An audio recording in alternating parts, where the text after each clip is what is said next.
Attorney General. Thank you, Mr. Deputy President, Vice President.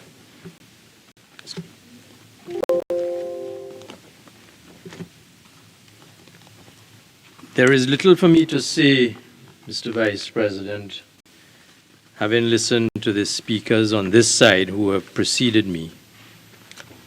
But I thought I would rise to add substance so as to enable us to understand that the concept of playing to the gallery ought not to be visited on this august house.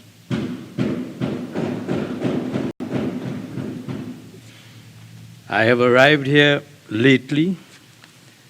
I consider this house a most solemn, dignified place in which we are all sworn to do the people's business. And I would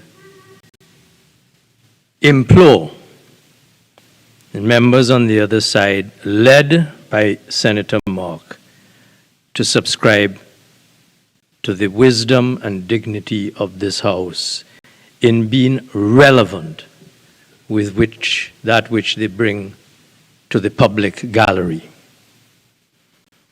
So I thought I would rise against the background of the most remarkable submission made by Senator Mark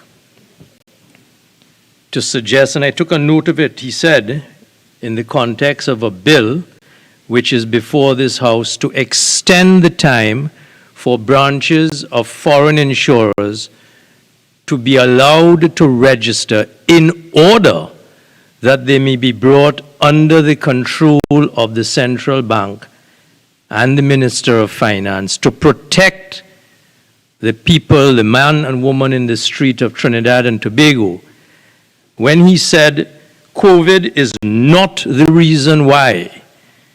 And he named, and I'm not going to name them, the insurance companies that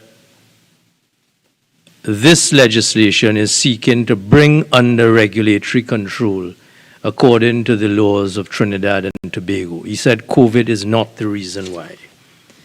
And I thought I would rise to read, as I have done earlier today in the debate on the other legislation that we have passed here today, once more, to put on the record of this august House the remarks of the Judicial Committee of the Privy Council on the significance, if Senator Mark didn't appreciate it, of the pandemic that we are still in the throes of.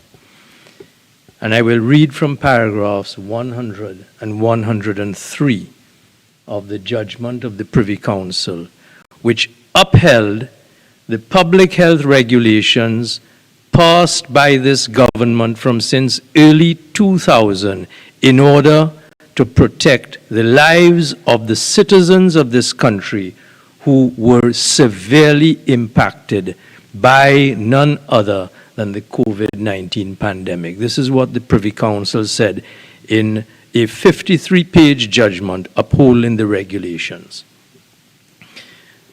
The board is satisfied that the interference with the appellant's rights was proportionate and hence consistent with those rights and involved no violation of them. The rules, referring to the rules promulgated by the Minister of Health, were promulgated on the basis of expert scientific advice against a background of considerable uncertainty about how the disease was transmitted and how best to counter its spread. The public interest in issue, the protection of the right to life and the health of the whole population was an essentially important one.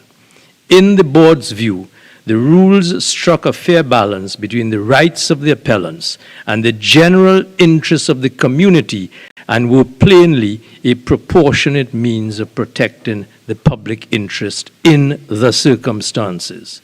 Paragraph 101.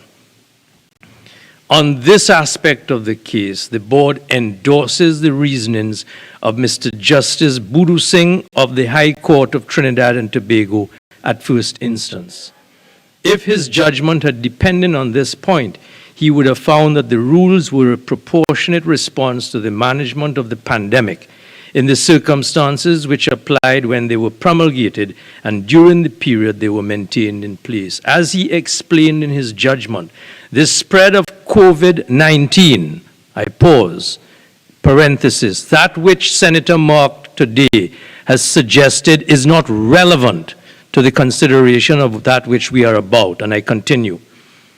As he explained in his judgment, the spread of COVID-19 had been, quote unquote, rapid and pervasive, with the result that healthcare systems were placed under great strain and many people lost their lives.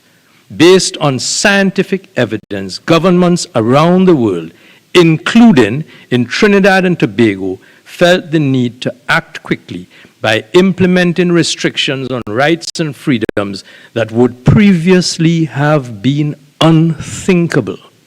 There was a need to respond urgently in the face of the pandemic, which called for consideration of a range of economic, social, and political factors in relation to which a significant measure of respect was to be accorded to the judgment of the executive and the legislature. The uncontradicted evidence of the Minister of Health, Mr. Terence Dial Singh, and the Chief Medical Officer, Dr. Roshan Parasram, was to the effect that the rules were introduced on the basis of expert scientific evidence, which indicated that severe impacts would be likely to result if no action was taken. Thank you very much, Mr. Vice President.